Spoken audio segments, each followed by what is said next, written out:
साची साची सुन लिया हो। बेटे से मिलने को इंतजाम हो तो मायरो ले आता अया पल्ले छड़काया को नहीं आता। के समझिया?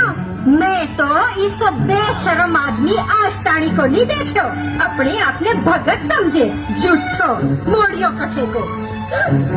सगा जी एक बात साफ साफ सुन लो, अब से थारी बेटी से जदी मिल सकोगा जब ही घर में मायरो ले कर लिया होगा, और वो भी हमारे मन मुताबिक। अब से चाहिए आया हो और ये पासे चला जाओ।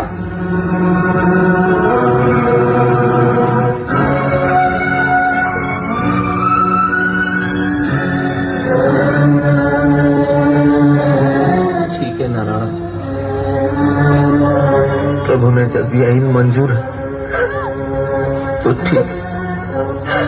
जय श्री कृष्ण। जय श्री कृष्ण। मायरो नहीं ले आया तो थे कभी भी तारी बेटी से नहीं मिल सकोगा।